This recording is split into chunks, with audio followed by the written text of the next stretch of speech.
Hey, what's up everybody? Ed the Pond Professor here. I'm out today on a beautiful spring day getting a little bit of inspiration for an upcoming collaboration that I have with Tanner from Serpa Designs. Tanner and I are both passionate outdoors people, and there's no better teacher than Mother Nature. We're both going to be creating an aquascape using our new AquaGarden mini pond kit. So stay tuned so you can see exactly how we build these, as well as learn how you could win one of these for yourself.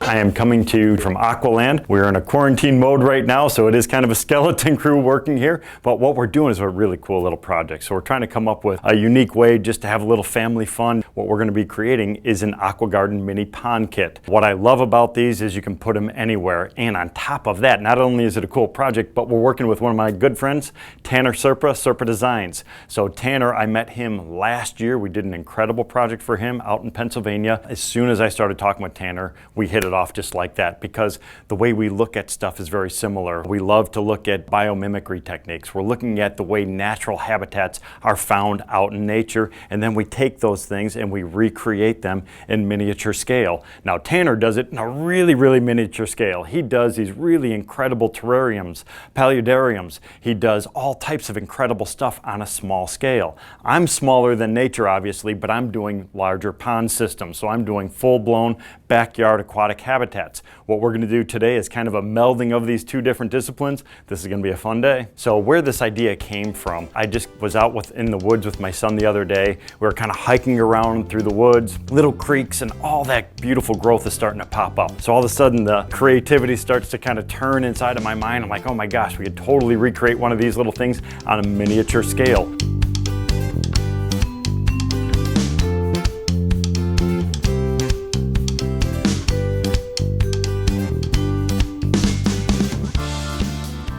I just stepped outside to grab a few more chunks of rock for my installation. I want to take this opportunity to tell you about my very first giveaway, which I'm super excited about. I'm giving away 5 AquaGarden mini pond kits.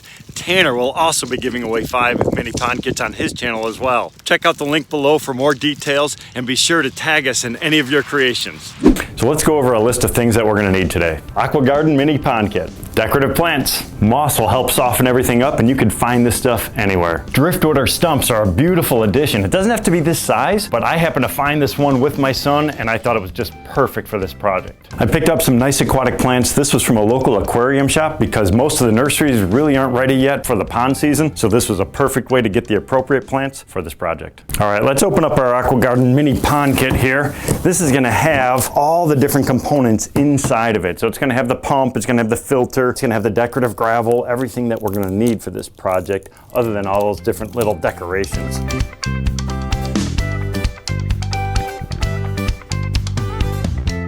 So this is going to be the little filter system. So this is like a mini aquaponic system. So what we have is we're going to have a plumbing connection coming in from the bottom. The water is going to bubble itself up through the bottom of this unit. Inside of here, there's actually media that goes in here that's going to accept the plants. The plant roots will go down inside of that media, and then they're going to grow off of all the nitrogenous waste that's generated by the fish that are going to live inside of this system.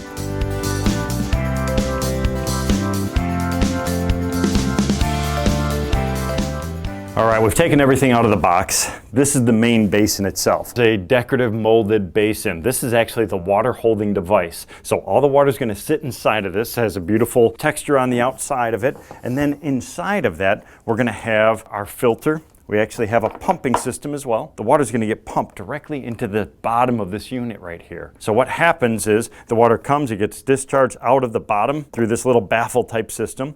And then we have a media. So this is an expanded clay media. So this has a really high surface area. It's perfect for aquaponic systems. We're going to fill all of this up with this media. The water is going to get distributed evenly through the bottom of it. Then the water is going to flow up through the media, as well as the plant roots that are going to be planted inside of here. The water is going to cascade back out of this inside of the basin. It's going to be a nice recirculating system. So it's actually very easy to set up.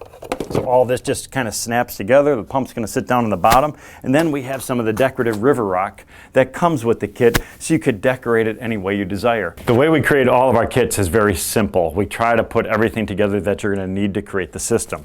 but we also want to make sure that you have the necessary instructions just in case. Now what we're going to do is we're going to trick this thing out. So this is the fun part, because when I'm setting this up, I have a specific picture in my mind. I like to replicate aquatic ecosystems. I'm going to put the pump system in place. There is a little bit of a rubber gasket here. You want to make sure that you install that. And I'm going to insert it right inside up there. So now what I like about this design, obviously there's no plumbing or piping, so you're going to have really nice water flow coming out of it, so it's going to make it very efficient. Whenever you're looking at a pumping system, there's head loss, and the head loss occurs between the piping system itself. So as you're passing water through a small piece of pipe, that creates friction on the inside of it, and actually it inhibits some of that water flow. So we've totally eliminated it. The other thing that we have here, we have this little quick release right over on this side. So this allows you to pull the suction off. So what this will do is it will take this little unit off, and then you could clean it from a maintenance perspective. You don't need to pull the entire pump out, just release this, and then that will come directly out. What I like also about this design, when you see this tucked in here, it's not sitting all the way on the bottom. That's nice because you don't want to suck up all the junk and the stuff like that inside of it. We want to allow that sediment to kind of build up inside of the gravel bed, where it could actually be broken down by the different microorganisms. So what we're going to do is we're going to be drawing water just a little bit above the bottom, and then what we're going to do is we're going to start adding our filter media. And then I'm going to leave it empty of water. The reason I want to leave it empty is I'm going to bring in my big piece of that driftwood, and I want to play around with different positions before I start finishing everything off. So why don't we go downstairs, we'll rinse off our media as well as the river rock. So the reason we want to rinse it off is there's going to be dust, sand, and grit on all these different materials. So we want to clean them off so it starts our system off fresh.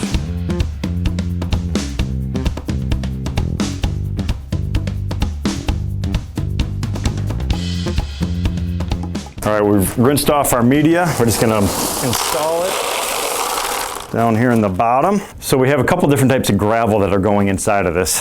The decorative river rock is going to go on the very, very bottom. Then we also have this black polished stone. The black polished stone is actually acts as a ballast material, which is going to go on top of the clay media. So remember, this clay media here, this is for the plant growth. So it's very, very light. It has high porosity. So it has lots of little pockets and holes for the bacteria and the microorganisms to detoxify the water.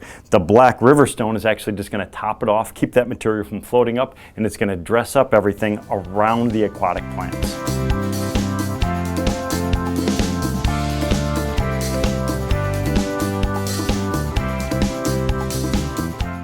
So whenever I'm putting a system together, I'm always stopping, looking, reevaluating. You get an idea in your head, but then you're going to constantly be going back and forth to see if it's the right decision. So when I found this log, it kind of spoke to me. I knew what I wanted to do with it, but originally I was thinking this was going to go behind the basin. Maybe we can go in front like this, and then I could bring some of that low-growing plant material here. Let's check that one as well. So this was my original idea. The bowl becomes more the focus versus the large piece of wood over here in the background. There's a lot of different ways to look at this. What I want to do now is maybe start positioning some of the plants.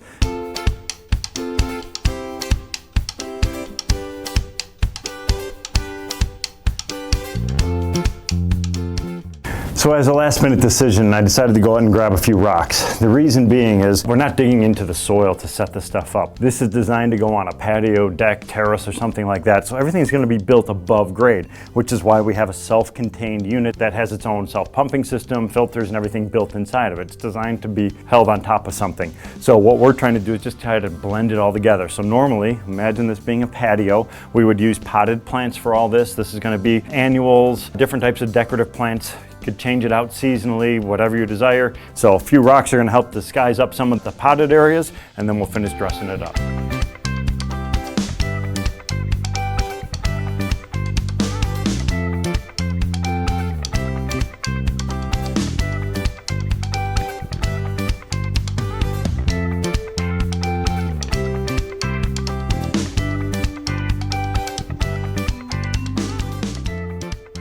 All right, so I'm happy with the layout right now. So I've kind of mixed stuff around multiple times, but that's the beauty of it. That's kind of the fun stuff, just kind of picking up, placing, moving things around just to get the right look. And all of us have a specific goal in our mind, and I wanted to try to achieve that. Now that all that stuff is laid out, what I want to do is I'm going to fill it up with water, and I'm going to bring in our aquatic plants. So I have some aquatic plants that are going to go up in the top filter area, as well as down in the main basin of water itself. So I'm going to show you some of the aquatic plants that I have. Again, these are from the aquarium industry. So these are Java ferns, which are going to go down underwater. I have a really cool story of seeing these in the wild in Indonesia, and it was unbelievable to see a bed of those things. We also have some mondo grass. This is going to be an emergent plant, means it's going to emerge above the water level. So this is going to be planted inside of that media up on the very top. That'll kind of add a little bit of color. I like the variegated leaves on that. We've got these little baby's tears, which are really, really cool. Here's our little Monte Carlo mat. So you can see this is actually made on some coconut fiber,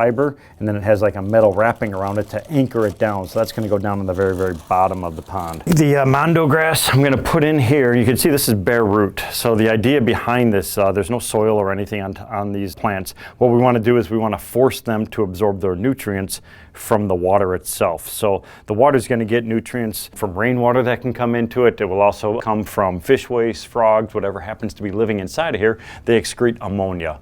The ammonia process, or that nitrification process, is going to break down the ammonia into usable food sources for our plants, which they're going to use to grow green leaves through the process of photosynthesis. So what we want to do is we're just going to tuck these guys barely down inside. I want to have them coming off in different ways so it kind of fills out and kind of makes a nice full composition once it's grown in. So now that I have the plants secured in place, I'm going to come in with the Black River Pebble just to kind of top dress everything, as well as keep these from floating. These are going to be buoyant, so we want to anchor them down. And this will add some extra filtration.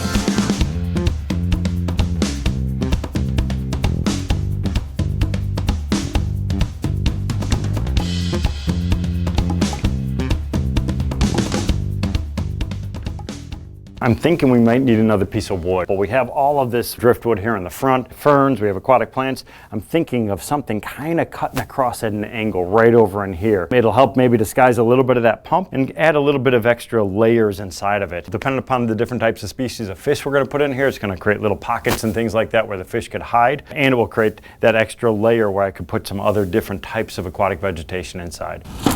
That's kind of where I want to position it. Now we just got to stabilize it.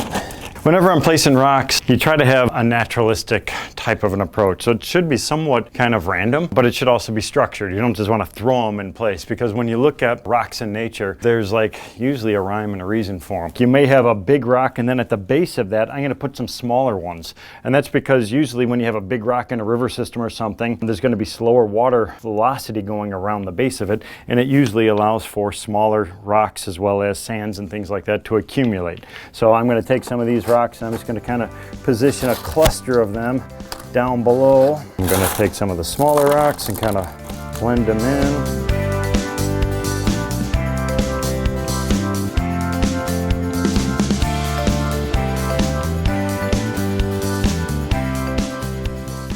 The other thing, you don't really want to just lay them on top of the small gravel. I'm going to try to nestle them down in there a little bit. I'm going to try to get this mat over here kind of in the foreground.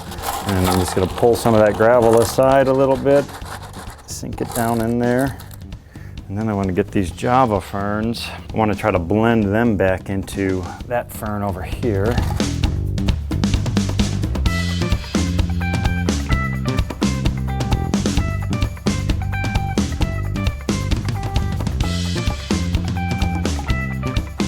I'm going to go get another bucket of water, top everything off. This looks a little bit rough over here to me too, so I might find another piece of wood or just get some of that moss to drape inside of there.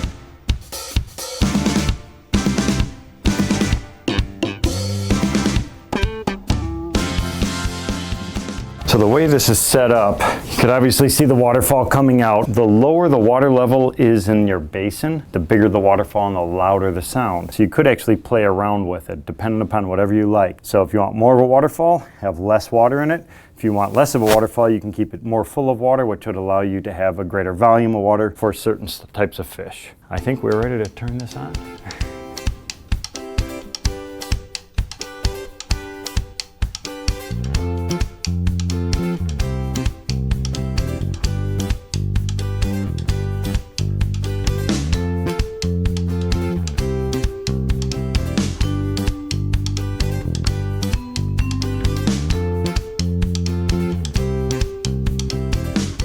All right, I hope you enjoyed this. It's been a lot of fun. It actually only took about an hour to create all this stuff, not including obviously going to get the plants and finding the wood and all that stuff, but that's all part of the journey. That's all part of the experience. So I can't wait to see what Tanner's created. I know he's done something phenomenal. The guy is unbelievable. His attention to detail is second to none. So I'm really looking forward to seeing what Tanner has created. Definitely make sure you check him out on all of his social media platforms, YouTube, Facebook, Instagram, Tanner Serpa Design. He does phenomenal stuff. Let me know what you think about all this stuff. You know, what would you have done differently? Again, I have a certain vision. I had something, it just kind of hit me when I was walking through those woods. But there's 1,000 different things you can do with this. The beauty of it is the infrastructure. You have a simple system and then you could decorate it any way you want. You could change it out according to the seasons. It could be put on a patio, could be put by the front door, on a porch, could be brought indoors to bring a little bit of nature inside during the winter months. So I hope you enjoyed this stuff. Let us know your thoughts. We'll see you on the next project.